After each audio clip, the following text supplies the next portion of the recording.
Alors, bonsoir à tous. À la lumière de ce que nous avons vu le mois dernier, qui a raison, qui a tort, le problème de la vérité, nous allons aujourd'hui aborder un défi important de l'humanité à travers la question: l'humanité a-t-elle un cœur? Il s'agit du défi ou du problème posé par les frontières. Qu'est-ce que les frontières? Comment est-ce qu'on utilise les frontières? Comment est-ce que nous considérons les frontières? Mais comme nous allons le voir, c'est en résonance aussi avec bien d'autres frontières qui sont des frontières intérieures, des frontières entre les gens, des frontières à notre niveau. Là aussi, il y a beaucoup de limites et il y a beaucoup de frontières qui nous empêchent quelquefois de nous réunir, de nous rencontrer. Donc c'est un petit peu de toutes ces frontières dont nous allons parler. Et là, il y a beaucoup de choses à voir du point de vue des frontières, parce que rien que de ce que nous avons sous les yeux, nous pouvons voir combien c'est un problème d'une brûlante actualité. Il est question tous les jours effectivement de frontières, de les franchir ou pas. Et là, elles sont extraordinairement différentes. Qu'il s'agisse par exemple des frontières à l'intérieur de l'espace Schengen en Europe, qui permettent qu'il y ait une libre circulation des marchandises et des personnes. Ou bien qu'il y ait un certain nombre de frontières qui permettent bien la libre circulation des marchandises, mais pas des personnes, ou en tout cas pas tout le monde. Et puis certaines frontières tout à fait fermées qui ne laissent passer que très très peu de marchandises ou très très peu de personnes triées sur le volet. On peut donc voir finalement que de tous ensemble au mois d'abord, finalement les frontières varient énormément et naturellement vont traduire toute une évolution de conscience concernant l'humanité. C'est vrai que la façon dont nous vivons avec nos frontières ou à l'intérieur de nos frontières ou sans frontières va nous faire réfléchir sur ce que nous sommes du point de vue de la conscience. C'est donc comme ça que nous allons essayer de le voir. Avant de commencer, peut-être deux choses, deux précisions. La première, c'est que, comme vous le souvenez, comme la fois dernière, nous ne cherchons absolument pas à donner des réponses pratiques, concrètes, concernant le monde des frontières ou ce qu'il faut faire par rapport aux frontières. Ce que nous cherchons, c'est à essayer d'initier une pensée, une recherche concernant la source de toutes ces problématiques ou de tous ces défis de l'humanité. Qu'est-ce qui est à l'origine de cela? Nous cherchons à réfléchir en amont et surtout pas donc en aval dans les résultats que cela pourrait donner. Et puis, comme nous l'avons vu l'année dernière, vous vous souvenez que, à propos des travaux d'Hercule, je vous disais souvent, Hercule est tous les personnages. Et que nous aussi, comme Hercule, nous étions tous les personnages. Et c'était comme ça qu'il fallait essayer de comprendre chaque travail. Là aussi, on pourrait dire, et c'est une manière un petit peu intéressante de le voir, c'est que nous sommes aussi toutes les données du problème. Même si le problème nous apparaît extérieur, dans lequel nous dit, moi, personnellement, j'ai aucun problème de frontières, ce qu'on va chercher justement à initier, c'est une recherche et un parallèle entre le problème extérieur ou le défi extérieur pour l'humanité et puis ce que nous sommes, nous.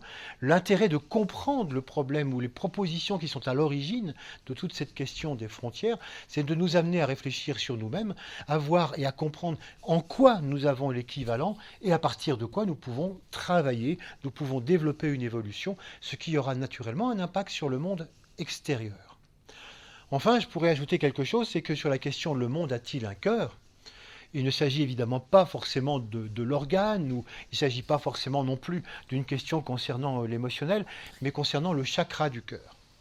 Le chakra du cœur, comme vous le savez, c'est un chakra donc extrêmement important, bien que étant un des moins éveillés chez l'humanité. Ça peut surprendre, hein, parce qu'on pourrait se dire que l'humanité est passionnée et que ça pourrait vraiment, au contraire, éveiller son centre du cœur. Non, avec le centre en rapport avec l'âme, le chakra du cœur est un des moins éveillés. Pourquoi? Parce que c'est un centre qui véhicule l'unité, l'amour, le rayon 2 d'amour-sagesse qu'on aura l'occasion de revoir. Et donc cette notion d'amour fondamental n'a strictement rien à voir avec l'amour affectif. Aucune passion n'intéresse finalement ce chakra-là. Il n'est développé que lorsqu'il s'agit d'amour global, de pensée globale. L'humanité a-t-elle un cœur? Nous ramène tout de suite sur la grande question, l'humanité pense-t-elle en termes d'ensemble, en termes de groupe? Voilà, c'est à travers cette question que nous allons traiter des frontières. Alors ce qui est intéressant, puisque je parlais justement du chakra du cœur, c'est de voir que ce chakra, on pourrait le relier à deux rayons. D'une part, le rayon 2, le rayon d'amour-sagesse dont je viens de vous parler, et puis d'autre part, on peut le relier au rayon 4. Parce que il est le quatrième chakra, que vous comptiez de haut en bas ou de bas en haut, il est pile poil au milieu. C'est le quatrième centre. Et en tant que quatrième chakra, il a véritablement donc un rôle d'intermédiaire entre les trois supérieurs et les trois inférieurs. C'est un peu comme s'il devait réussir à faire un pont entre les mondes supérieurs et les mondes inférieurs. Et là, on fait tout de suite nous-mêmes un pont avec l'humanité. Car l'humanité, c'est le quatrième règne de la nature. Là aussi, que vous comptiez du haut en bas ou de bas en haut. Pour ceux peut-être qui ne sont pas habitués, effectivement, il y a 7 règnes de la nature. Minéral, végétal, animal, humain, le quatrième règne. Et puis au-dessus de nous, il y a ce qu'on appelle le cinquième règne, le règne des âmes. Le sixième règne, le règne planétaire. Et le septième règne, le règne des étoiles, le règne stellaire. Tout ça, ce sont des règnes de la nature. Et l'humain, en tant que quatrième règne, tout comme le chakra du cœur, se doit de faire le pont entre les trois règnes supérieurs et les trois règnes inférieurs. Donc il y a une histoire de pont à faire entre ce qui est plus subtil et ce qui est plus dense. Ça va tout de suite nous amener à traiter d'un rayon. Un rayon très intéressant parce que c'est le rayon qui est le rayon fondamental de l'humanité. Donc on va le retrouver cette année assez fréquemment. Parce que c'est le rayon qui fait évoluer l'humanité, c'est le rayon 4. Le rayon 4, on l'appelle le rayon d'harmonie par le conflit. Un peu bizarre comme appellation. Quand on n'est pas habitué, le rayon d'harmonie, bon ça on conçoit bien, voilà un rayon d'harmonie. Mais harmonie par le conflit, et pourquoi pas un rayon d'harmonie par l'harmonie? L'harmonie par la discussion, l'harmonie par la bonne entente, l'harmonie par la bonne volonté, l'harmonie en chacun en y mettant du sien. Ben non, c'est l'harmonie par le conflit. Ce qui va demander effectivement des éclaircissements et de voir comment l'humanité fonctionne avec cette énergie de rayon. Et donc cette énergie de rayon, elle est tout à fait fondamentale parce que c'est grâce à elle que l'humanité progresse. Depuis que l'humanité existe, depuis très très longtemps, c'est un véritable vecteur d'évolution. C'est grâce à ce rayon que l'énergie d'amour va progressivement être développée par l'humanité. C'est par ce rayon que l'humanité va progressivement développer son pont entre les mondes supérieurs et les mondes inférieurs. Il ne vous a pas échappé que depuis très très longtemps, l'humanité évolue dans la dualité. C'est vrai que quand on définit que nous sommes dans un univers fait d'esprit et de matière, que le plus subtil c'est ce qu'on appelle l'esprit, le plus dense c'est ce qu'on appelle la matière en termes vibratoires, il est évident que évoluer entre ces deux mondes, réussir à fonctionner entre ces deux mondes, nous amène automatiquement à une dualité. Et les dualités, elles sont partout présentes. Esprit, matière, âme, forme. Ou bien tout simplement, depuis qu'on est enfant, depuis qu'on est gamin, la dualité, c'est l'autre. C'est finalement comment s'entendre avec l'autre, comment s'entendre avec les autres gamins, avec les adolescents, comment s'entendre avec les adultes, comment s'entendre ensemble, comment les sociétés s'entendent, comment les pays s'entendent. Bref, on est vraiment confronté en permanence à ce problème de dualité. Et comment réussir à avancer au sein de cette dualité, puisque le rayon 4, c'est vraiment le rayon qui est au service de l'unité. On pourrait dire que c'est avant tout un grand principe de réunification, d'unification. On trouve par exemple ce principe à travers la sexualité. Voilà, c'est le grand principe qu'utilise l'humanité dans un système d'unification. Mais ce principe de sexualité, qu'on appelle aussi le principe de polarité, va servir à d'autres niveaux plus abstraits à réunir toutes les polarités, plus et moins. Comment tendre progressivement vers le 1, vers l'unité, sachant que nous sommes des myriades totalement différentes. Comment est-ce qu'on va se grouper d'individu à individu, peut-être de village à village, de tribu à tribu, de pays à pays? Comment progressivement, d'ensemble à ensemble, on va réussir à se regrouper véritablement, à s'unir, à s'harmoniser pour arriver plus tard, dans très très longtemps, à cette unité fondamentale que représente le rayon 2. Le rayon 4, c'est celui qui nous fait travailler cette unification, tout ce principe de réunification. Et on va voir combien il est présent chaque jour dans notre vie, à chaque instant, il est tout le temps là. Et pourtant, paradoxalement, on dit qu'il n'est pas actuellement en manifestation. Qu'est-ce que ça veut dire ? Tous les rayons, les 7 rayons, ne sont pas en manifestation en même temps. Si on voulait prendre une comparaison, ils ont des saisons.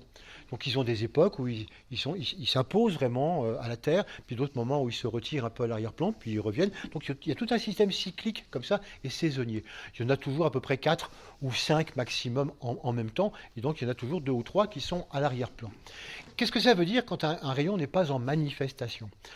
On pourrait dire qu'un rayon en manifestation, c'est un rayon qui s'impose à tout le monde. C'est un rayon qui va s'imposer non seulement à l'humanité, mais aux minéraux, aux végétaux et aux animaux. C'est un rayon qui va marquer de son empreinte tous les règnes et tout ce qui vit sur Terre. C'est un rayon créateur d'une civilisation. Si vous dire si c'est puissant. Et quand il est manifestation, généralement, toutes les âmes qui ont ce même rayon, eh bien, en profitent pour s'incarner, puisque l'outil de leur développement est là. Par contre, quand le rayon se retire, quand le rayon n'est plus en manifestation, les âmes aussi vont se retirer, le temps de travailler sur d'autres plans, mais momentanément, ils ne seront plus sur Terre. Et donc, ce rayon 4, bizarrement, bien qu'il anime à l'arrière-plan constamment l'humanité, actuellement, il n'est pas en manifestation. Ça veut dire que vous ne trouverez quasiment pas d'âme rayon 4. Pour l'instant, il y en a quelques-unes, mais c'est très très rare, mais il y a peu de chances que vous en rencontriez une. Par contre, c'est que ce rayon 4, qui était en manifestation il y a déjà un bon bout de temps, il revient en manifestation à partir de 2025. Ça veut dire que plus on va s'approcher de 2025, plus on va avoir ces énergies qui vont arriver. Ça veut dire que à partir de 2025, puis ça peut peut-être commencer maintenant, parce que c'est pas le 1er janvier 2025, touloum, le rayon 4, coucou, me voilà. Non, hein, c'est vraiment quelque chose qui est un fondu enchaîné. Donc peut-être que maintenant on peut commencer déjà à voir, à surveiller, à voir comment finalement ces notions d'harmonie croissante, de besoin de s'harmoniser, mais aussi ces notions de conflit croissant vont s'aggraver. C'est quelque chose qui va être de plus en plus présent dans l'humanité. On pourrait dire, ouh là là là là là là là. Non, pas forcément. Vous allez voir que c'est vraiment très intéressant par rapport à notre évolution.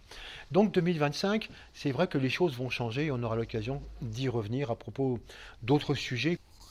2 principes fondamentaux, donc dans cette énergie 4. Un principe d'harmonie et un principe de conflit. D'abord, le principe d'harmonie. C'est vrai que l'humanité, depuis très très longtemps, que l'on ait conscience ou pas, se bagarre entre les 2 extrêmes que sont l'esprit et la matière. Même si on ne l'appelle pas comme ça, même si on ne sait pas trop ce que c'est. Ou entre l'âme et la forme. Bref, la dualité est partout en nous. Et finalement, à travers cette dualité, il y a quelque chose qui fait que on sent qu'il y a besoin de se réunir. Il y a besoin de s'unifier. Oh, dans nos premières vies, c'est très très frustre comme besoin de s'unifier. Généralement, qu'est-ce qui nous pousse à l'union? Uniquement la sexualité. Voilà. C'est le premier vecteur. On a déjà parlé l'année dernière quand on a vu justement que cette importance-puissance qu'on appelle aussi la loi des polarités, l'union des polarités, c'est une force de rayon 4 qui est partout, qui dit mais il faut absolument s'unir parce que le but c'est la grande unité du 1, c'est le rayon 2. Donc dès que vous en avez l'occasion, dès le départ, commencez déjà à vous mettre par paire, et puis des paires ensemble, et puis etc. Puis se regrouper de plus en plus, parce qu'au but, finalement, du but, il faut arriver finalement à la grande unité. Donc cette énergie, elle est finalement partout présente. Donc je cite la sexualité, mais on pourrait aussi bien citer toutes les tendances qu'ont eu les humains depuis très très très très longtemps, à s'unir et à se regrouper, pas parce qu'ils s'aimaient, mais pour développer des intérêts communs. Si on habite un peu tous ensemble, on sera plus fort pour se défendre contre des animaux sauvages ou contre des tribus adverses, ou si on chasse ensemble, ou si on cultive ensemble, ça sera quand même plus intéressant que tout seul. Bref, avec des intérêts communs, très très progressivement, on a appris à se regrouper. Et si je passe les siècles et les siècles et les siècles, puis que j'arrive à notre siècle actuel, c'est exactement comme ça qu'on a fait l'Europe. On n'a pas fait l'Europe simplement par amour. C'était par intérêt commun. Tout le monde a été d'accord pour faire l'Europe parce qu'en disant, si vous savez, la France séparément, l'Allemagne séparément, la Belgique, contre la Chine ou les États-Unis ou la Russie, on ne pèse rien. Rien du tout. Donc ils nous prennent quand ils veulent au niveau économique, ils peuvent faire flamber nos économies, notre finance, etc.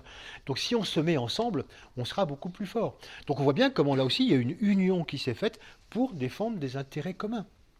Et puis, si on va beaucoup plus loin, on peut imaginer justement qu'on arrive finalement un jour à se mettre ensemble, non pas par intérêt mutuel, mais pour le bien de l'ensemble. Parce qu'on d'un seul coup, on va percevoir cette énergie d'union, on va percevoir cette énergie de rayon 2. L'unité, c'est véritablement le but. Il faut qu'on aille vers ce bien de l'ensemble, et c'est pour ça qu'on va s'unir, et non pas simplement pour des intérêts pratiques ou des intérêts égoïstes. Ce principe d'unité, il existe depuis très très longtemps, et on le découvre peu à peu. Oh, naturellement, on y résiste bien. Il y a des tas de moments où on se trouve très harmonieux comme on est. Il y a des tas de moments où on n'a pas envie de s'unir, quoi que ce soit. Je suis bien comme je suis. Je suis tranquille. Tout va bien. Ah, mais non, mais je vis dans mon coin. J'ai mes petites affaires, mon machin. Tout va bien. Mais bizarrement, comme on va le voir, la vie nous propose toujours quand même d'avancer et d'aller de plus en plus vers l'union, ou d'aller de plus en plus vers le conflit, donc vers l'union. Et c'est là qu'on va voir comment on ne peut pas rester très très longtemps finalement tout seul dans son coin, dans une espèce d'harmonie comme ça. S'unir, réussir à trouver quelque chose donc qui nous relie, faire des ponts entre les êtres ou entre les règnes de la nature. Tout ça, c'est vraiment le rôle du rayon 4. Et le principe d'harmonie, on le reverra tout à l'heure en détail, il peut s'obtenir de plusieurs façons. Quelquefois, par exemple, on essaye de le faire en imposant son point de vue aux autres, en disant que si tout le monde est d'accord avec moi, c'est tout de suite très harmonieux. Donc on arrête de discuter. Voilà.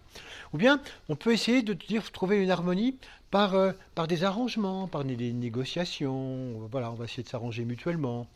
Ou bien, comme on va le voir, il y a une troisième voie qui est très intéressante, qui est une voie créatrice et qui correspond véritablement à l'aspect évolutif du rayon 4.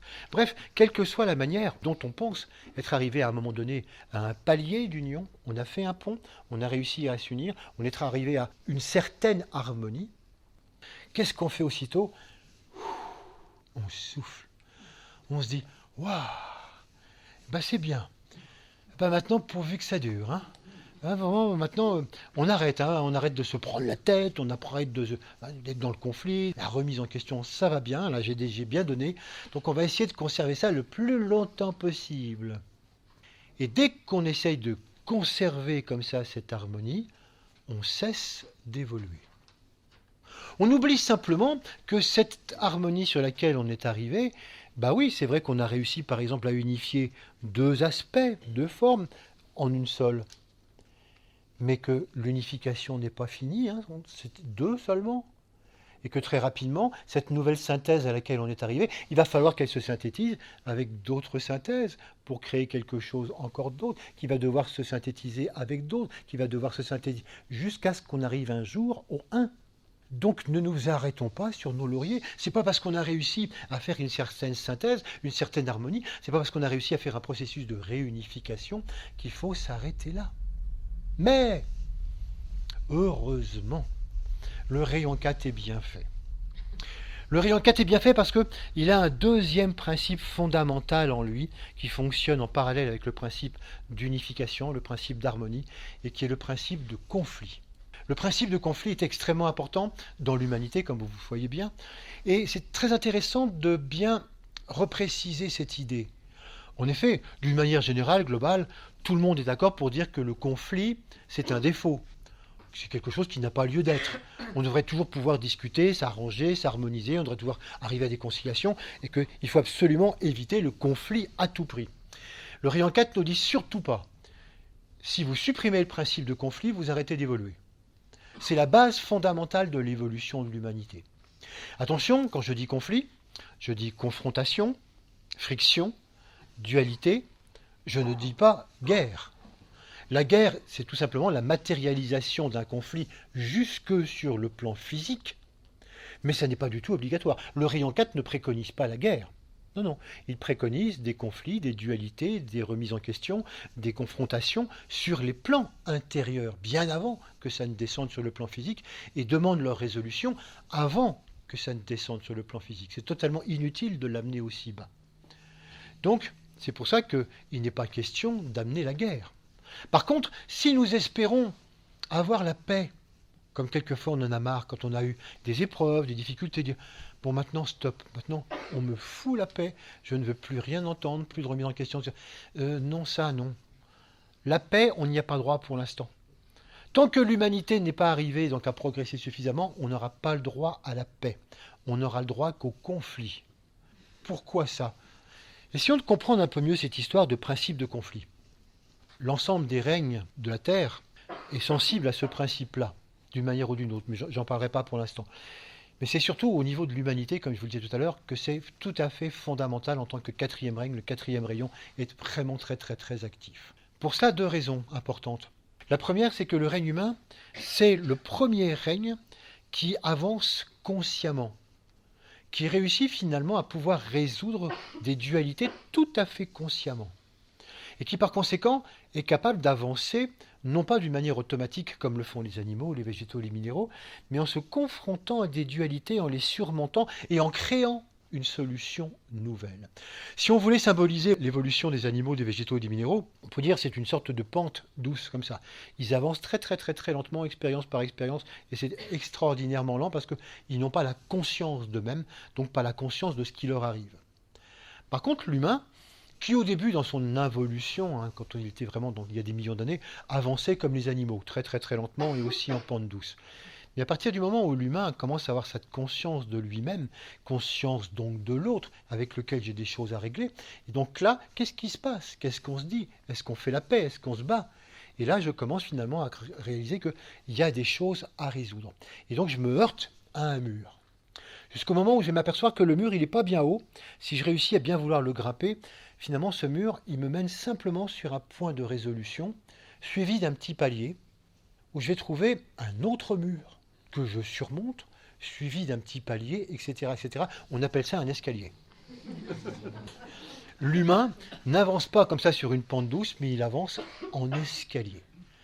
Il est capable de se confronter et de percevoir comment aller plus loin, donc de cette manière-là.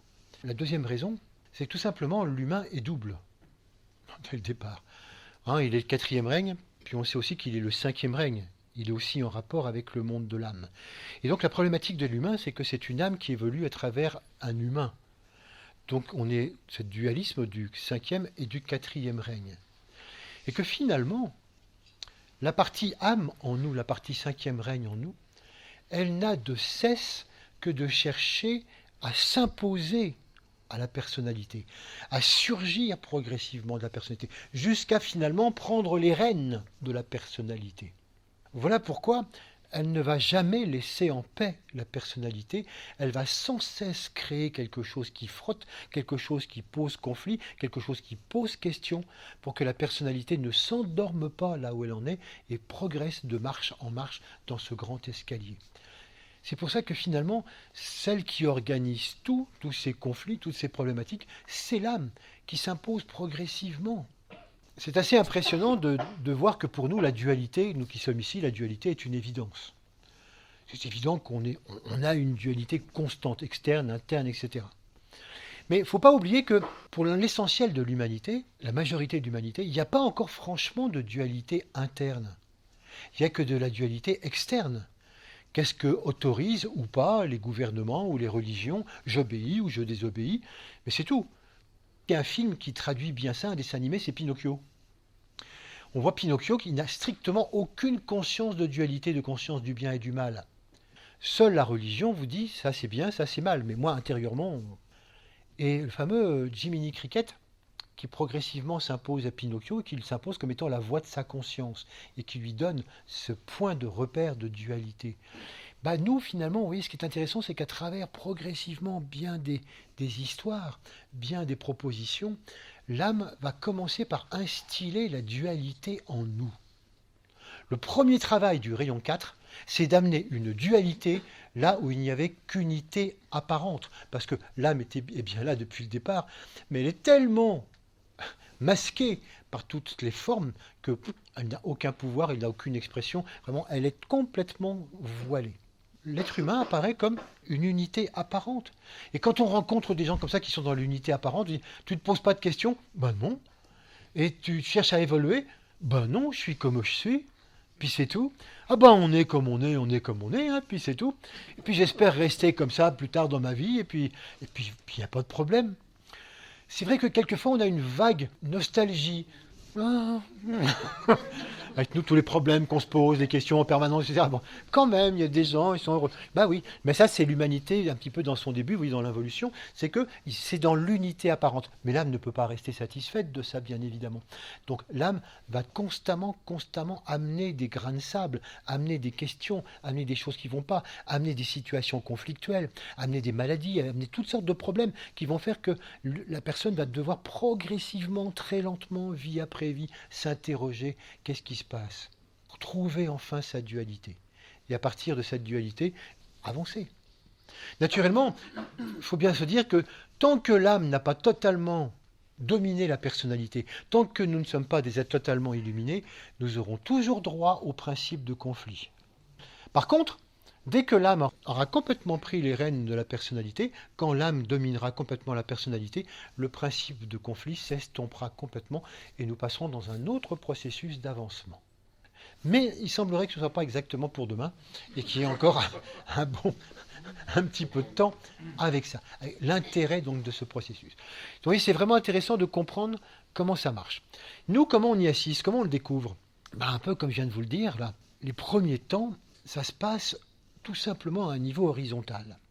C'est-à-dire que mes premières interrogations, mes premiers conflits, c'est l'autre.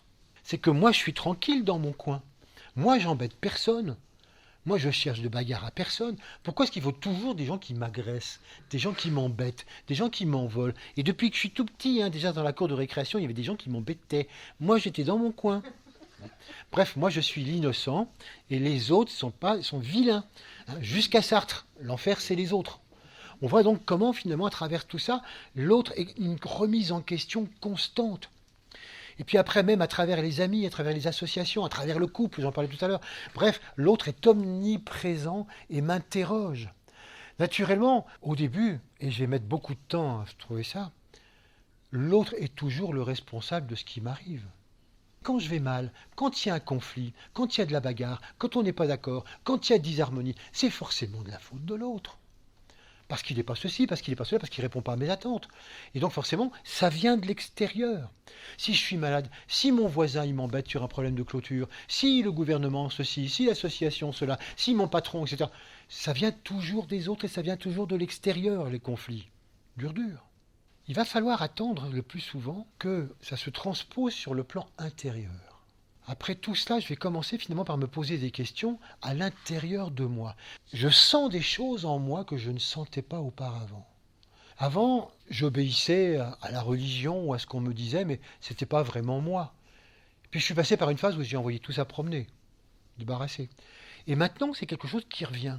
Je sens qu'en moi, il y a quelque chose, je ne sais pas si c'est l'âme, si c'est le soi, si c'est mon véritable être, je ne sais pas comment l'appeler, mais il y a quelque chose de cet ordre-là. Et ça commence à me titiller, ça commence à me déranger. Et finalement, je m'aperçois qu'il y a une dualité intérieure comme ça. Et que cette dualité, elle n'est pas évidente. Parce que ça pose question, parce que ça remet en question mon quotidien, mes choix, ma philosophie, ma façon de vivre. Ça remet en question tout ça.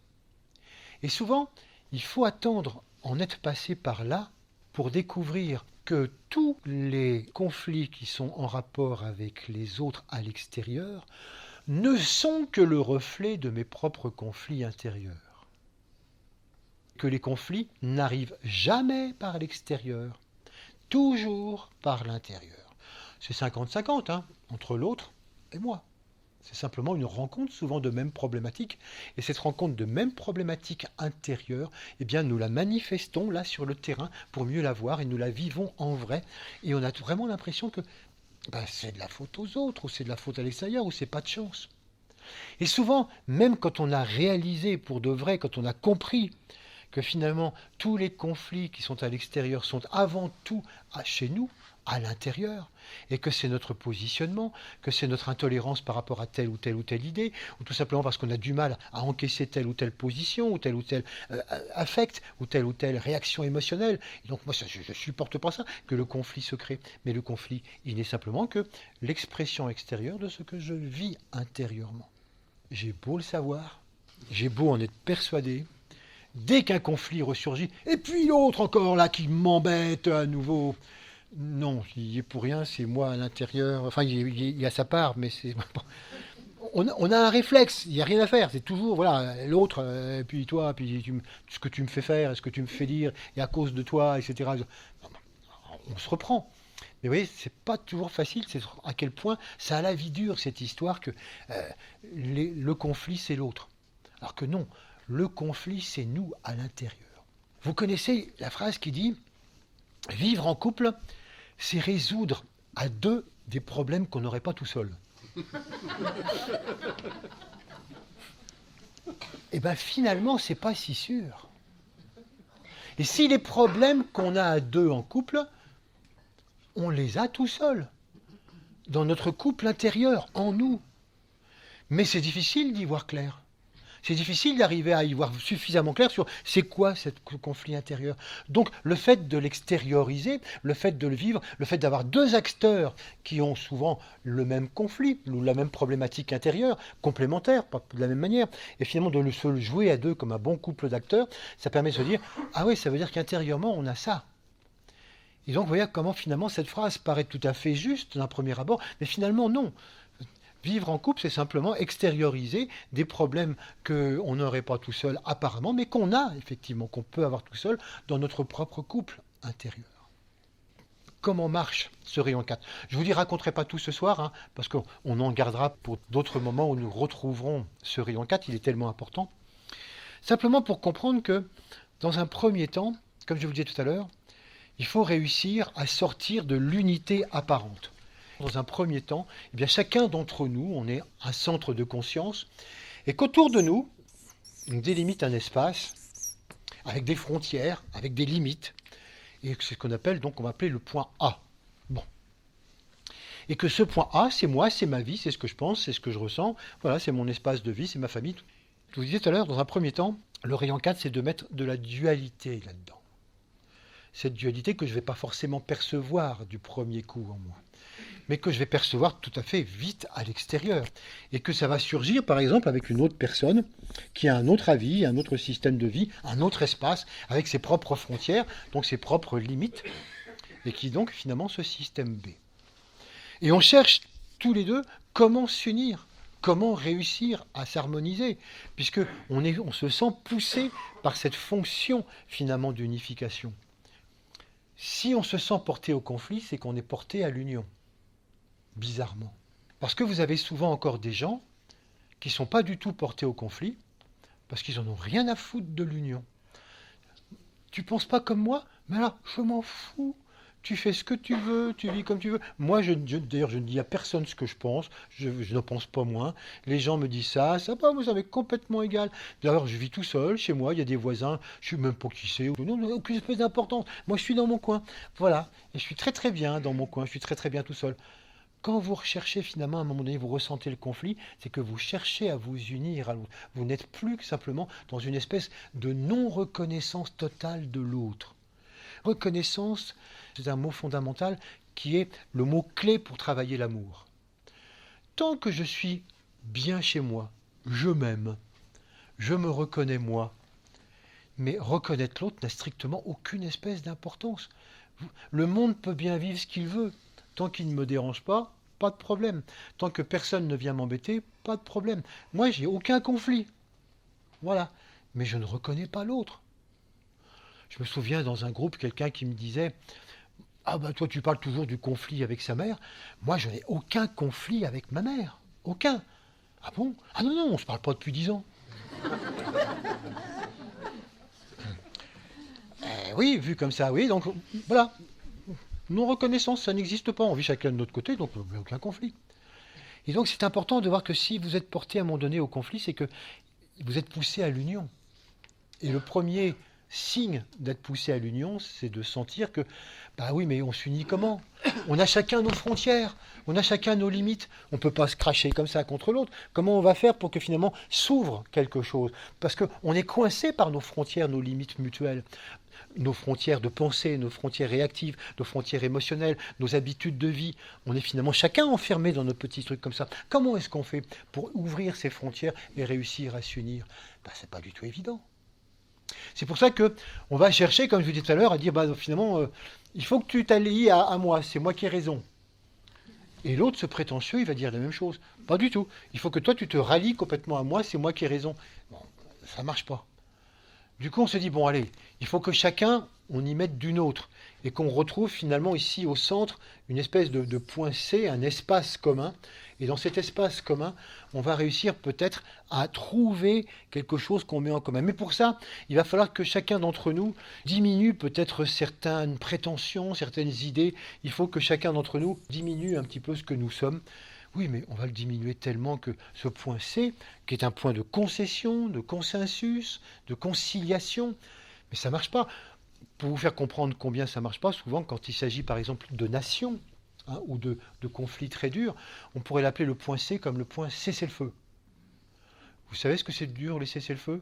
La plupart du temps, à peine 24 heures. Parce que personne ne s'y retrouve. On a dû tellement diminuer ce que nous sommes que finalement, on ne s'y retrouve absolument pas dans ce que l'on est. Et donc on retrouve chacun un petit peu souvent le conflit. Pourtant on se dit, mais pourtant il doit pouvoir y avoir l'unité. Oui, on va trouver l'unité.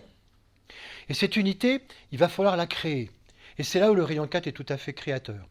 À travers la reconnaissance de l'autre, mutuelle, on réussisse effectivement à fonctionner. Ça veut dire que par la bonne volonté de chacun, on doit pouvoir trouver un point d'entente, mais certainement pas en faisant une moyenne de ce que nous sommes. Ça, c'est le point C. Il faut qu'on aille au-delà. Et c'est là qu'on va créer le point d'entente. Et comment on va le faire? Simplement en reconnaissant profondément l'autre. Et reconnaître profondément l'autre, c'est pas rester sur son point. Moi, d'ici, de A, je te reconnais. Non, je reconnais ce que tu es, comme ça. Non. C'est se rendre sur le terrain de l'autre. Aller voir comment, de son terrain, de son point de vue, pourquoi il dit ça? Et d'où ça vient? Et d'où il tient ça? Et fondamentalement, derrière, qu'est-ce qu'il y a?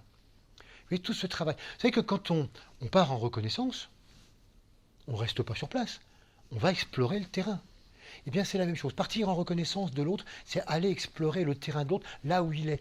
Tant que j'essaye de comprendre l'autre depuis mon propre terrain, ah oui, je te vois là-bas, tu dis ça et tu penses ça comme ça, oui, mais j'ai bien compris. J'ai rien compris du tout, puisque je suis resté à l'intérieur de mes frontières. Toute la différence entre des gens qui, par exemple, d'ici en France, essayent de juger ce qui se passe au Soudan, à travers des reportages ou autres, et puis des gens qui vont sur le terrain et qui vont vivre avec des Soudanais pendant un mois, et qui comprennent pourquoi ils sont en train de vivre ça. Il faut que je sorte de mes frontières, que je rentre dans l'autre, que j'aille discuter vraiment avec lui, profondément. Et à travers cette profondeur, on va créer ensemble quelque chose. Et lui, il se rend sur mon terrain. Et il comprend aussi ce que je suis et pourquoi ça. Et que finalement, qui a raison, qui a tort, comme nous l'avons vu la fois dernière, c'est ni l'un ni l'autre. On a certainement un petit peu tous les deux raison, on a certainement tous les deux un petit peu tort. Il faut qu'on trouve, à travers nos approfondissements mutuels, une nouvelle zone, qu'on pourra trouver une zone ici, qu'on pourrait appeler le point D, donc une nouvelle zone d'accord. Et vous voyez, comme finalement, pour trouver ce point D, on va faire exactement le contraire que pour trouver le point C, c'est-à-dire que chacun d'entre nous, on augmente ce que nous pensons. On va au-delà de ce que nous pensons, de ce que nous sommes. Et chacun, se rendant sur le terrain de l'autre, comprend de l'intérieur pourquoi l'autre, il pense ça, il dit ça. Et on trouve ça parfaitement juste de son point de vue. Et de là, on trouve et on crée quelque chose qui est un point de vue complètement nouveau. C'est ce en quoi, encore une fois, le rayon 4 est toujours créateur. C'est pas facile. C'est pas facile du tout. Ça peut nous prendre quelquefois vraiment des semaines, ça peut nous prendre des mois, ça peut nous prendre des années. Quelquefois, ça peut prendre des vies. Et puis, ça nécessite que les deux soient d'accord. S'il y en a un des deux qui dit « Bon, tu essaies de faire le coup du point D, allons-y, faisons-le. » Mais qu'en lui-même, il se dit « M'en fous, je suis sûr que j'ai raison. » Il finira par se rendre compte, avec tout son truc, que finalement, je suis sûr que le point D, finalement, ce sera mon point à moi. Ça ne peut pas marcher. Ça ne peut pas fonctionner. Alors, par contre, ce qu'on peut faire, quand l'autre ne le fait pas, et ça marche très bien aussi, c'est se dire, puisque c'est l'extériorisation d'un conflit que j'ai en moi-même, ça veut dire qu'en moi-même, à l'intérieur de ma zone, je suis A et B. Si je m'attaque moi-même à résoudre mon problème A et B, je vais m'apercevoir que ça résout drôlement le problème avec l'autre. Ça vous est peut-être tous arrivé, par exemple, avec un père ou une mère qui, quand vous étiez jeune, vous agaçait particulièrement. Et il y a des relations qui n'étaient pas faciles. Et puis un jour, vous apercevez que fini. Mais c'est complètement tombé. Il n'y a plus du tout d'opposition de vous par rapport à ce parent, mais en plus du parent par rapport à vous. Qu'est-ce qui s'est passé? Il s'est passé que vous avez grandi et que vous avez vous-même travaillé la dualité qui s'extériorisait à travers votre relation avec votre parent. Si on n'arrive pas à le faire à l'extérieur, il faut le faire à l'intérieur. Le fait d'aller chercher l'autre sur son propre terrain, mutuellement, nous oblige en parallèle à faire le travail à l'intérieur. C'est ça qui est peut-être le point le plus fondamental, c'est de se dire que l'autre n'est pas obligé de faire le travail. Si nous le faisons, il y a vraiment quelque chose qui change dans sa relation. Et même, ça amène souvent l'autre à faire déjà aussi un pas vers son intérieur. Mais bon, il y a des gens qui sont tout à fait réfractaires. Alors qu'est-ce qui se passe? Il faudra attendre que, à force de tension, à force de crise et de tension et de crise, eh ben, on en est tellement marre que, oui, on est bien obligé à un moment donné de se rendre là. Ça va prendre du temps, ça peut prendre des mois, des années, des vies. Mais Rian 4, il s'en fout, il nous a à l'usure. Il a tout son temps. De toute façon, tu auras le temps qu'il faut, mais de toute façon, tu finiras bien par abandonner ton point, sortir de tes frontières, sortir de ton précaré et d'arriver à voir comment ensemble on peut construire là. Naturellement, comme je vous disais tout à l'heure, ce point D, à son tour, trouvera un nouveau point avec lequel créer une nouvelle unité, à partir duquel il faudra créer un nouveau point, et ainsi de suite, jusqu'à ce qu'on arrive un jour à l'unité de tout. Donc c'est un projet, vous voyez, qui tout à fait prodigieux, un projet de réunification extraordinaire. Mais vous voyez comment finalement le conflit nous permet d'atteindre ça. S'il n'y a pas de conflit, s'il n'y a pas de confrontation, entendez par là, s'il n'y a pas de dualité, mais je reste dans ce que je pense. Il faut absolument que continuellement d'autres choses, d'autres idées, d'autres philosophies de vie, d'autres façons de voir les choses nous soient présentées et qu'on se dise tiens, puisque finalement c'est pas moi qui ai raison, c'est pas lui qui a tort, si on a tous les deux un petit peu, comment on fait? Comment est-ce qu'on finalement on se rend compte de l'autre et comment on crée quelque chose ensemble? Voilà comment oui ça va fonctionner ce processus de rayon 4. C'est pour ça que l'humanité n'avance et ne peut arriver à progresser vers l'unification que grâce à ce principe de conflit et de confrontation, et que c'est toujours un défaut, un certain défaut de rayon 4, quand on cherche absolument à éviter ça, quand on veut rester dans les faux semblants. Mais ça ne résout rien, ça ne crée rien, ça ne fait absolument pas évoluer les choses. Il y a une très jolie phrase qui dit « Ce n'est pas l'huître que rien ne vient troubler qui produit la perle ». Je ne sais pas si vous êtes au courant, une huître, lorsqu'elle est irritée par un grain de sable qu'elle n'arrive pas à éjecter, ça l'irrite et ça risque vraiment de la blesser gravement. Elle va commencer par sécréter une espèce de mucus autour du grain de sable et c'est comme ça qu'elle fabrique une perle. Une perle dans une huître commence toujours par un grain de sable qui l'a irritée. Ce n'est donc pas l'huître que rien ne vient troubler qui produit la perle. Chaque fois que vous avez un conflit, une confrontation, une dualité, dites-vous cela. Et pensez au futur collier de perles que vous êtes en train d'avoir. Au fur et à mesure. Ça n'arrête pas. Fantastique. Alors là, on a commencé à voir toutes ces histoires de frontières intérieures et comment il est difficile d'arriver à confronter nos espaces, à les unir, à les ouvrir. Comment il faut que finalement on sorte chacun de nos frontières pour en créer de nouvelles. Voyons cette application au niveau extérieur, justement au niveau des frontières telles qu'on les appelle habituellement. Vous savez que le mot frontière et le problème des frontières, c'est un problème tout à fait récent. C'est quelque chose qui date de la fin du 19e siècle. Avant, on ne parlait jamais de frontières, il n'y avait pas de frontières. On parlait des confins, aux confins du territoire. Et c'est intéressant parce que frontière, c'est le front. C'est là où se sont arrêtées les armées. C'est là où on est front contre les autres. Les confins, c'est le territoire commun, c'est le voisinage, c'est la fin que nous avons en commun. C'est beaucoup plus joli, hein, les confins. Mais c'était très vague. Voilà, aux confins du territoire, c'est à peu près dans cette zone-là, etc. Bon, il n'y avait pas cette obsession de la frontière précise. Bon. Ça s'est développé quand, cette frontière? Au fur et à mesure que se sont développées les nations. Intéressant de préciser. Quand on parle de pays, quand on parle d'État, quand on parle de nation, ce sont trois choses différentes. Un pays, c'est une zone géographique. Un État, ça définit une administration et un système juridique.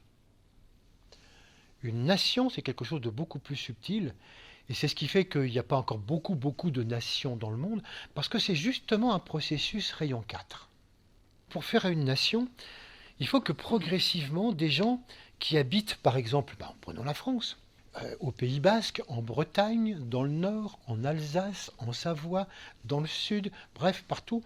Il faut que ces contrées, ces provinces, ces gens qui ont même des langues complètement différentes et qui se reconnaissent avant tout dans leur unité.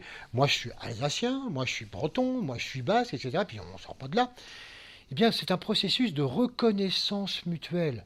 Oh, par souvent des frottements, par des invasions, par des obligations, jusqu'à temps que finalement, ensemble, on construise une valeur commune qui n'existait pas du tout. On est français. Et le jour où un Alsacien, un Basque ou un Breton se dit avant tout français et secondairement Alsacien, Basque ou Breton, on a affaire à une nation. Voilà pourquoi sur les 200 pays qui existent actuellement, il n'existe guère qu'à peu près une cinquantaine de nations bien affirmées ou en train de se faire. Regardez par exemple ce qui se passe en Afrique ou ce qui se passe dans beaucoup de pays, lorsque des ethnies revendiquent le pouvoir, lorsque une religion revendique le pouvoir, lorsque des provinces se battent entre elles, etc. La nation est en cours de réalisation. Le conflit est en train de faire émerger une nation, mais elle n'est pas encore là. C'est quelque chose qui est en train de se faire. Cette créativité est quelque chose qui va donner naissance à ce que nous appelons donc les nations modernes.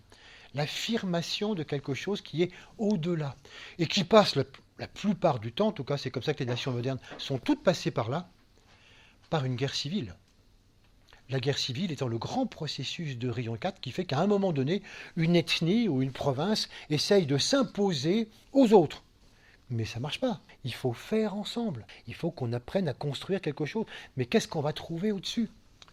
Donc vous voyez par exemple en Irak ou entre chiites et sunnites, qu'est-ce qu'on va pouvoir trouver qui finit par nous unifier entre Palestiniens et Israéliens? Comment est-ce qu'on va pouvoir finalement réussir à trouver quelque chose? Partout il y a des conflits, les nations sont en train de se mettre au travail. C'est un travail de création rayon 4. Quand la nation est bien déterminée, par exemple comme en France, ou dans les nations européennes, alors il ne s'agit plus de confins.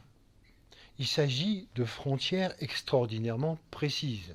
La frontière, elle passe là. Il ne s'agit plus de les remettre en question. Tant qu'on n'était pas une nation, les frontières, ça allait, ça venait, c'était des zones, et puis ça se remettait en question, c'était extraordinairement vague. Mais à partir du moment où nous sommes une nation, la frontière devient identitaire. La frontière devient l'aspect extérieur de ce que nous sommes. À comparer avec ce qui se passe intérieurement. Tant que nous ne sommes pas en conscience individuelle, tant que nous sommes encore en conscience de dépendance, tant que nous sommes des enfants, des adolescents, il faut se construire. Et là, on n'a pas de frontières fixes. Pas du tout. Les frontières du moi n'existent pas. Parce que justement, autre processus, rayon 4, il faut que nous réussissions en tant qu'adolescents et en tant que jeunes adultes à faire la synthèse de tellement de choses, de ce que j'ai été, de mon éducation, de mes parents, de mon milieu, du pays, des gens que j'ai côtoyés, de ce que j'ai appris à l'école, de ce que j'ai lu, de toutes les influences. Bref, une foule de choses qui m'influencent et qui font que ça produit progressivement une synthèse qui va tendre vers le moi. Mais au début, ce n'est pas des frontières, c'est des confins. Et c'est extrêmement mouvant. Qui suis-je? Ça dépend tellement des influences, des gens que je rencontre, etc. Jusqu'au moment où, en vieillissant, j'arrive à dire « c'est moi ». Et là, je ne suis plus dans des confins, j'ai une frontière très précise. C'est moi. Et ma frontière, elle est là. C'est moi et je pense ça, et j'ai telles idées sur la vie, telle philosophie, et j'ai telle réaction émotionnelle, et je fonctionne comme ça. Et mon périmètre, il est là, et j'ai ma maison, etc. Et ne me marchez pas sur les pieds. Vous voyez le parallèle? Ça veut dire tout simplement qu'au fur et à mesure que notre société a développé des personnalités, c'est ce qui a permis de développer des nations. Et qu'au fur et à mesure que nous mettons en place une frontière bien définie du moi, on met en place une frontière bien définie nationale. Je voulais vous montrer ça pour vous montrer à quel point tout part toujours de l'intérieur. Et c'est parce que justement, les personnalités se sont tellement développées, en particulier grâce à la scolarisation obligatoire, que finalement, on a eu ce gigantesque mouvement européen qui a permis que des nations naissent parce que des personnalités naissaient. Et que du coup, on se mettait là, avec cet aspect-là. Là où on se trompe, c'est qu'il n'y a aucune raison de s'arrêter. Regardez comme on a une certaine tendance quelquefois à dire « bon, on est français, la frontière, elle est là ». On a tendance maintenant à considérer presque que c'est fini. La frontière, elle sera toujours là. Mais le moi, lui, il ne va pas toujours être là. Le moi, lui, il continue son expansion. Il continue vers la conscience d'ensemble, il continue vers la conscience globale. Il ne s'arrête pas au moi. Et il essaie de travailler le monde de l'âme, le monde du nous, le monde de la globalité. Et c'est là où quelquefois on se dit « oui, mais attends. Qu'est-ce que je deviens, moi, dans la globalité? Est-ce que je ne vais pas disparaître? Est-ce que je ne vais pas me perdre ?» Mais pas du tout. Un maître de sagesse sait parfaitement qui il est, il ne se mélange pas avec un autre maître, tout en étant dans une conscience globale. l'individualité, la spécificité demeure au sein de la globalité. Faites le parallèle. L'Europe, c'est bien gentil, mais est-ce qu'on ne va pas disparaître? Est-ce que la France ne va pas disparaître face à l'Allemagne Mais pas du tout. De la même manière. Parce que nous le vivons intérieurement de cette manière-là, alors le reflet sera remarquablement identique. Ça veut dire que les Français resteront des Français même sans aucune frontière. Et les gens pourront très bien se rendre compte que là, je suis plutôt à la différence de culture, de langue, etc. Là, on est plutôt en Allemagne, là, on est plutôt en France, là, on est plutôt en Belgique. Là, on s'en tirera très bien. On aura une conscience d'ensemble qui peut être mondiale, chacun gardant sa spécificité. Et on n'aura plus besoin justement de ses frontières et de ses limites. Oui, c'est très intéressant d'essayer de comprendre l'évolution du monde par l'évolution de nous-mêmes. Et comment finalement, cette Europe qui est en train de se faire difficilement, mais elle se fait par nous-mêmes. Plus nous reculons nos frontières, plus nous travaillons dans cette conscience d'ensemble, plus c'est quelque chose qui va se refléter réellement dans l'Europe. Prenons la notion d'étranger, bien en rapport avec les frontières. La notion d'étranger, elle est vieille. Le mot initial, c'est étrange. On ne parlait pas d'étranger. Étrange, ça veut dire tout simplement à l'extérieur. Voilà. L'étrange, c'est celui qui vient de l'extérieur. L'extérieur de quoi? Et là, on va retrouver la conscience. Ça dépend de votre état de conscience. Le premier degré de l'étrange, c'est celui qui est étranger à ma famille. Toute personne étrangère à ma famille, c'est un étranger. Et comme il n'est pas comme nous, il est étrange. Et vous voyez comme le mot étrange, d'un seul coup, a dégagé ces deux sens. À tel point que pour arriver à distinguer étrange d'étranger, on a fait le mot étranger, qui n'existait pas au départ. Mais ça évolue. Après, non, il ne faut pas exagérer. Il n'est pas de ma famille, mais il est du village. Et ceux qui ne sont pas du village, c'est des étrangers. C'est pas du village. Vous voyez, si vous lisez Lucky Luke, chaque fois qu'il y a quelqu'un qui rentre dans un village, et sache, étranger, que tu n'es pas le bienvenu. Vous voyez, il y avait toujours des panneaux comme ça, donc on voit très bien que celui qui n'est pas du village, c'est un étranger. Celui qui n'est pas de la ville, c'est un étranger. Celui qui n'est pas du canton, celui qui n'est pas de la province, On voit très bien comme finalement, le terme d'étranger dans la tête des gens, ça dépend complètement de l'état de conscience d'ouverture de nos propres frontières intérieures. Où est-ce qu'elles s'arrêtent? Ça n'est absolument pas quelque chose d'objectif, le terme d'étranger. Et c'est très très récent, depuis que les nations existent, qu'on identifie l'étranger tout simplement à quelqu'un qui n'est pas de la même nationalité.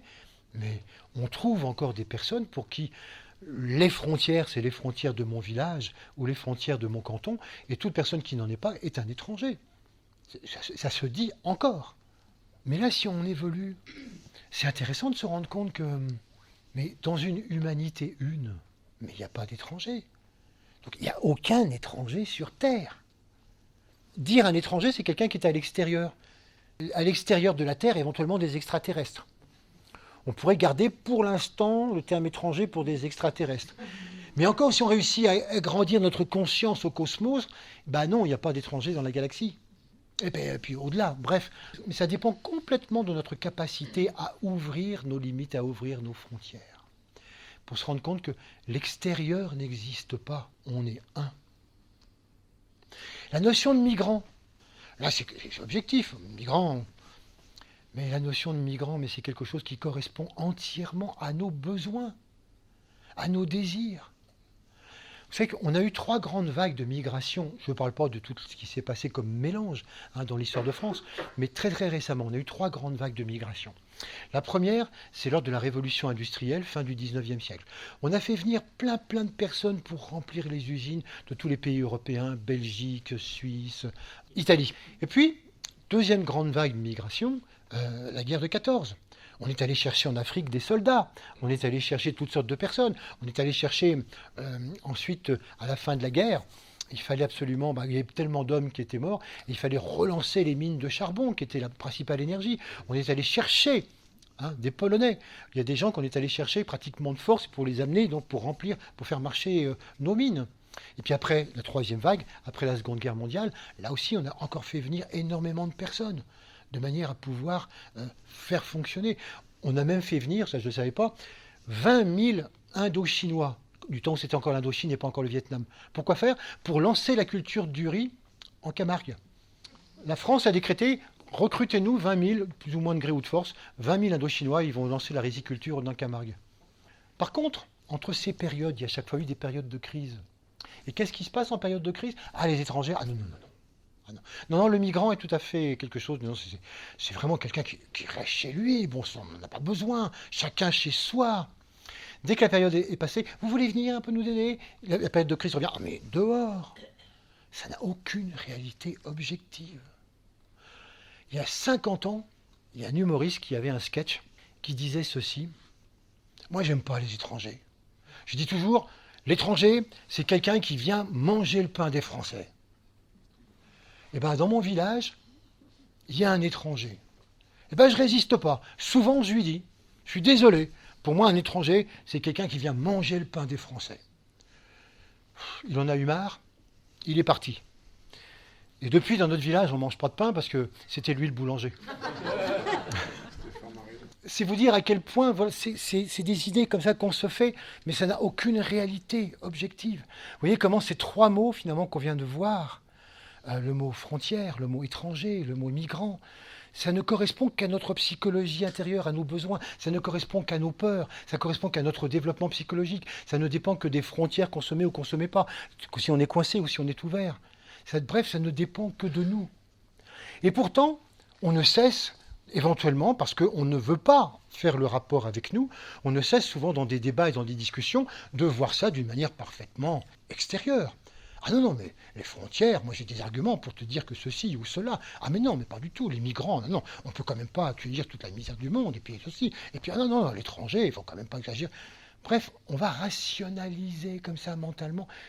Il faut se rendre compte que c'est simplement le reflet de ce que nous vivons tous, et ce que vit individuellement, et ce que vit une société dans son ensemble. Et que plus nous évoluons, nous, par rapport à ça, plus ça évolue. L'histoire de ce dernier siècle en témoigne complètement.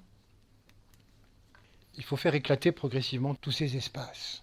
D'autant plus que si on réalise que les scientifiques nous disent que l'espace de l'univers est en expansion continuelle. Non seulement il est en expansion, mais il est infini. Qu'à l'intérieur de cet immense espace, il y a toutes sortes d'autres espaces. Car le monde de la conscience a besoin de limites. Ces espaces, on va les appeler des galaxies, on va les appeler des systèmes solaires, on va les appeler des planètes, ou simplement des êtres humains. Donc il y a tout, c'est un système de fractal comme ça, d'espace en espace, et qui fait qu'il n'y a pas de frontières naturellement dans ces espaces. C'est simplement maintenu grâce à la loi d'attraction universelle. Mais qu'à l'intérieur de tout ça, finalement, il y a des choses qui se développent. Donc il ne faut surtout pas dire « Ah non, non, pas de frontières, pas de limites, si. » Mais regardez comme la plupart du temps, le mot limite n'a pas les mêmes choses que le mot frontière. Regardez comme on me dit souvent, il faut savoir reculer ses limites. Il faut savoir aller au-delà de ses limites. Donc les limites, on sent très bien que pour l'instant, je suis limité à ça. Pour l'instant, je crois que je ne peux pas faire mieux. Pour l'instant, c'est ma limite. Mais pour l'instant. Et on voit bien comment les limites, c'est quelque chose qui s'écarte. Alors que quand on parle de frontières, c'est un côté beaucoup plus définitif et fermé. C'est intéressant de voir si finalement, nous, quand on discute de nos limites, on ne discute pas de nos frontières. Comment est-ce qu'on voit la chose? Quelle souplesse on garde justement entre ces deux aspects? Et donc c'est bien évident que si l'espace est en expansion continuelle, il faut que nos propres espaces intérieurs et extérieurs soient aussi en expansion continuelle, sinon ça ne va pas aller. C'est la loi fondamentale, tout s'expanse. Par conséquent, on doit réussir à comprendre comment on a à expanser cela. Mais que de difficultés! Regardez par rapport à nos émotions, à notre corps émotionnel, à notre corps affectif, comment souvent on a des difficultés à dire « Allez, allez, on y va, on a grandi ça. » Et puis tu as des habitudes comme ceci ou comme cela, mais change, bouscule tout ça. Ouh là là là là là là. Non, non, non, bouscule pas ça, non, non, non. Mais ton couple, il est satisfaisant? Non, non, je crois pas. Eh ben vas-y, un conflit, travaillez la chose, voyez ce qui va pas. Ah, non, surtout non, non, non, non, non, non, non, non, pas de vague, pas de vague. Bon, et tes relations avec ta famille, ton père et ta mère, ça va bien? Ah non, mais ma famille, c'est sacré. Tu ne touches pas à mes parents. Mais de quoi t'as peur? Pourquoi est-ce que tu protèges ce fonctionnement avec ta famille? Tu le protèges de quoi? Tu le protèges de quelle idée plus inclusive? De quel fonctionnement plus inclusif? Qu'est-ce que tu risques? Tu ne vas pas le perdre. Remets en question. Mais on se rend compte combien là on est perclus de peur et combien on se blinde. C'est plus nos limites, c'est des vraies frontières fermées à double tour. On ne passe pas. Même chose par rapport à nos idées. On a des idées quelquefois qu'on a eu du mal à mettre en place. Même chose. combien, quand on était jeune, nos idées, il n'y avait pas de frontières, hein, c'était des confins. Mes idées sur la vie, sur global. Puis progressivement, je grandis, je lis de plus en plus, je réfléchis de plus en plus, et là, dans des frontières. Mes idées, c'est ça. J'ai mes idées sur la vie, sur le pourquoi on est là, à quoi sert l'humanité, à quoi ça ceci. Ah, mais tu t'es confronté à d'autres philosophies? Ah non, non, non, non, non, mais parce que j'ai trouvé la vérité, c'est ça. Mais tu discutes un petit peu, ah mais non, mais discuter, ça sert à rien. Moi, je suis sûr que j'ai la vérité, les autres, ils sont sûrs. Donc, on va pas. Vous voyez, comme là aussi, on met des frontières. Comme si on avait peur d'être changé par la rencontre avec l'autre et avec les autres. Peur d'être bousculé, peur de remettre en question. Et donc là aussi, bah voilà. Non, non, non, non, nos espaces, ils sont tels quels, c'est relativement harmonieux. Et donc on va quand même pas mettre le bazar en se confrontant sans arrêt avec des gens dont on serait obligé de reconnaître à un moment donné qu'ils ont peut-être pas raison, mais ils n'ont pas totalement tort. Mais ça remettrait tout en question. C'est pas possible. Et c'est ce qui se passe dans notre relation à l'âme, quand on commence à méditer, et quand on commence à se rendre compte de qu'est-ce que c'est que l'exigence de l'âme, qu'est-ce que c'est que l'exigence d'une conscience d'ensemble. Moi qui suis tellement habitué à ma conscience individuelle. Mais là aussi, ça remet trop de choses en question. Là aussi, il faut se rassurer. N'essayons surtout pas de faire des grands bouleversements du jour au lendemain. Les conflits, c'est marche par marche. C'est petit conflit par petit conflit, et à chaque fois, on avance d'un cran. Tout simplement parce qu'il nous faut absolument reconnaître profondément chaque point. Par exemple, on ne pourrait pas dire, bon allez, puisqu'il faut y aller, moi je m'attaque directement au conflit esprit-matière. Comme je suis incapable de reconnaître l'esprit, et je suis incapable de reconnaître ce que c'est que la matière, je ne peux pas fonctionner. Donc je ne peux fonctionner en confrontation qu'avec ce que je suis réellement capable de reconnaître comme dualité, reconnaître de l'intérieur. Là, oui, il y a quelque chose qui peut se créer pour aboutir à quelque chose d'autre. Mais petite marche après petite marche, petit conflit après petit conflit. Impossible de tout faire d'un coup. Non, ça ne marche pas. Et c'est là où vous voyez à quel point toutes les démarches, toutes les approches psychanalytiques, quelles qu'elles soient, sont de l'ordre du rayon 4. Pourquoi est-ce que je suis en conflit avec le monde extérieur? La psychanalyse nous a donné un sacré coup de main pour des choses qu'on ne va pas voir, qu'on ignore ou qu'on veut ignorer. Et quand on va voir, on dit « Ah, c'est pour ça, fondamentalement, mon inconscient a enregistré ça, et c'est ce qui fait que, du coup, je suis complètement en conflit avec tel type de personne, et je ne comprenais pas pourquoi. » Ben oui. Ou bien l'ésotérisme, quand on va chercher dans le supraconscient, ce sont deux points extraordinairement importants du rayon 4 qui nous permettent de mettre le doigt sur l'aspect caché. Qu'est-ce qui fait qu'à un moment donné, il y a un conflit dont apparemment je n'ai absolument pas les clés? Et pourtant, c'est évident qu'elles sont là. Regardons nos frontières, regardons ce qu'on protège. Regardons véritablement combien dans notre monde personnel, dans notre travail, dans notre entourage, dans nos amitiés, dans nos habitudes. Les habitudes, c'est un ensemble de frontières pas croyables. Comment finalement on protège un certain nombre de fonctionnements et qu'on n'a pas du tout envie de mettre le bazar. Et pourtant, on peut très bien mourir comme ça, dans nos habitudes. Et puis, on continuera la vie prochaine. Ou bien on peut trouver que, décidément, la vie ne m'épargne pas. Eh bien, tant mieux. Si la vie ne t'épargne pas, c'est que tu es encore tout à fait prêt à aller un peu plus loin. La vie te propose un nouveau processus d'unification. C'est pas facile, mais ça veut dire que tu es prêt. Ça peut être fait. Donc, il faut y répondre à cela. Deuxième point intéressant par rapport à l'espace. L'espace, non seulement, il est en expansion, il est infini, mais du coup, il n'a pas de centre. Nous ne sommes pas au centre de l'univers. Il n'y a pas de centre. Nous-mêmes, système solaire, on n'est même pas au centre de la galaxie. Alors, c'est vous dire, notre galaxie n'est au centre de rien, donc il n'y a pas de centre. Pourquoi est-ce que je vous dis ça? Parce que dans notre travail, justement, qui consiste à passer ce qu'on appelle du plexus au cœur, des frontières du moi à la globalité. D'où avons-nous un cœur? Pour passer au cœur, il va falloir passer quelque chose qui est très difficile, c'est le « il n'y a pas de centre ». En effet, tout ce que je viens de vous dire là, vous pourriez dire « Ah mais ça c'est très très juste, il faut absolument éclater nos frontières, il faut absolument s'ouvrir, il faut absolument agrandir nos limites. » Et moi je me rends compte que j'étais au centre d'un cercle, mais étroit depuis un certain temps. Il faut absolument agrandir ce cercle, et je vais accueillir de plus en plus de choses, de personnes, etc. Alors, Et ça, je suis toujours au centre du cercle. Certes, mon cercle est de plus en plus grand, mais finalement, j'agrandis un cercle dont je suis toujours le centre. Et ça va pas. Ça, c'est pas le cœur. Et ça, je n'arriverai pas véritablement à me rendre sur le terrain de l'autre. Et c'est là qu'est la véritable difficulté du rayon 4. C'est qu'il va falloir arriver non seulement à agrandir ce cercle, mais se balader au sein du cercle et ne plus être le centre. Ça veut dire que, comme je vous disais tout à l'heure, nous avons des choses à créer avec les autres nations, avec les autres peuples, avec les autres religions, avec les gens de tous bords. Nous avons tellement de choses à créer avec tous, avec nos voisins, avec les gens qu'on côtoie tous les jours dans notre couple. On a vraiment plein de choses à créer ensemble. Mais cessons de le voir d'une manière centrée. À partir de mon centre, qu'est-ce que je peux faire pour toi? À partir de mon centre, comment je vais agrandir ma façon de voir les choses? À partir de mon centre, comment je vais essayer de construire quelque chose avec toi? Mais je ne peux pas.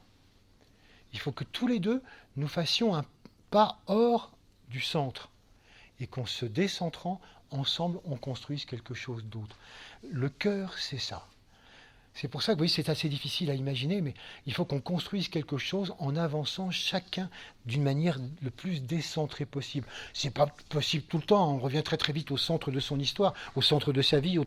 Et pourtant, c'est en apprenant à se décentrer le plus possible qu'on comprend véritablement ce que c'est que le cœur et qu'on crée ensemble quelque chose d'autre.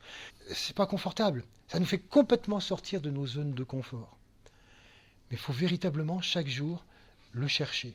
Comment sortir de ce centre et ensemble, avec quelqu'un d'autres personnes qui sortent de leur centre, comment on peut créer quelque chose qui va plus loin, qui fait évoluer l'humanité. Alors on pourrait se dire, mais est-ce que tu crois que l'humanité a un cœur? Oui, bien sûr. Pas encore complètement. Mais ce fonctionnement que je viens de vous décrire, c'est sûr que c'est un fonctionnement qui existe. Il y a de plus en plus de personnes qui le font. Il suffit de regarder combien l'humanité n'a jamais été autant soudée intérieurement qu'en ce moment. Est-ce que vous vous rendez compte qu'il y a simplement un siècle, la notion d'humanité n'existait que chez des êtres très éveillés, très rares. Mais la plupart du temps, personne ne songeait à l'humanité. On n'avait même pas vraiment de données précises sur les autres pays, les autres continents, on ne voyageait pas. L'humanité, ça n'existait pas. Un siècle après, on sent maintenant ce que c'est que l'humanité. On sent, même par tous les moyens de communication, les interactions qui existent, l'écologie, etc., on sent ce que ça veut dire l'humanité une. On n'a jamais été autant soudés intérieurement. Il y a encore beaucoup de chemin à faire, mais c'est déjà un premier pas au niveau du cœur. Alors on pourrait se dire, mais quand même, disons, ça semble régresser sérieusement peut-être en ce moment. Ah mais il ne faut pas s'affoler. L'humanité n'avance jamais d'une manière linéaire. Il y a toujours des moments d'intégration qui suivent des moments d'avancée. Donc ça paraît toujours être un moment donné de recul, mais c'est rien. C'est des moments où les choses se posent. Et puis, regardez comme, par exemple, Donald Trump est très intéressant dans ce processus de rayon 4. Lui, c'est quelqu'un qui ne doute pas. Il est sûr d'avoir raison et il est sûr de vouloir créer une Amérique harmonieuse à l'intérieur de ses frontières. Et il l'affirme très fort. Et en cela, il sort l'Amérique et il sort tout le monde d'une espèce de torpeur qui fait que depuis des années, on était tous gouvernés un peu centre-droit, centre-gauche. Les gouvernements se succèdent dans les différents pays, ça ne change rien.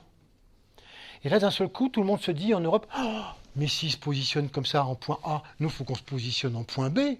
Et oui, enfin, quand quelqu'un se positionne d'un côté, eh bien, ça amène tout le monde à se positionner de l'autre. Et ensemble, à trouver qu'est-ce qu'on va inventer de nouveau. Et c'est passionnant. Oui, c'est pour ça que finalement, lui n'est pas dans le conflit puisqu'il est sûr de lui, mais de par sa sûreté de lui, il amène un conflit tout à fait salutaire pour l'ensemble de l'humanité et ça va nous permettre de progresser. Nous voyons donc comment, à travers les événements du temps, l'espace est en train vraiment d'avancer du point de vue du cœur. Les frontières vont se redéfinir, vont se reculer. Et si nous-mêmes nous réalisons que c'est notre travail de chaque jour de faire reculer nos limites, eh bien nous allons voir que bientôt sur le terrain, c'est vraiment quelque chose qui va se passer. Je vous propose de méditer là-dessus.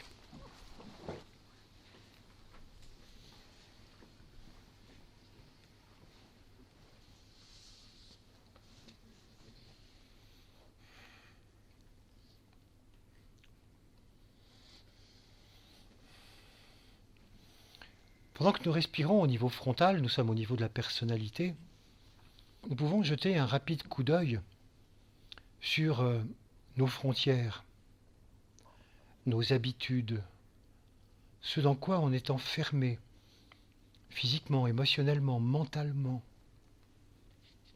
des choses qu'on n'a pas remis en question depuis longtemps.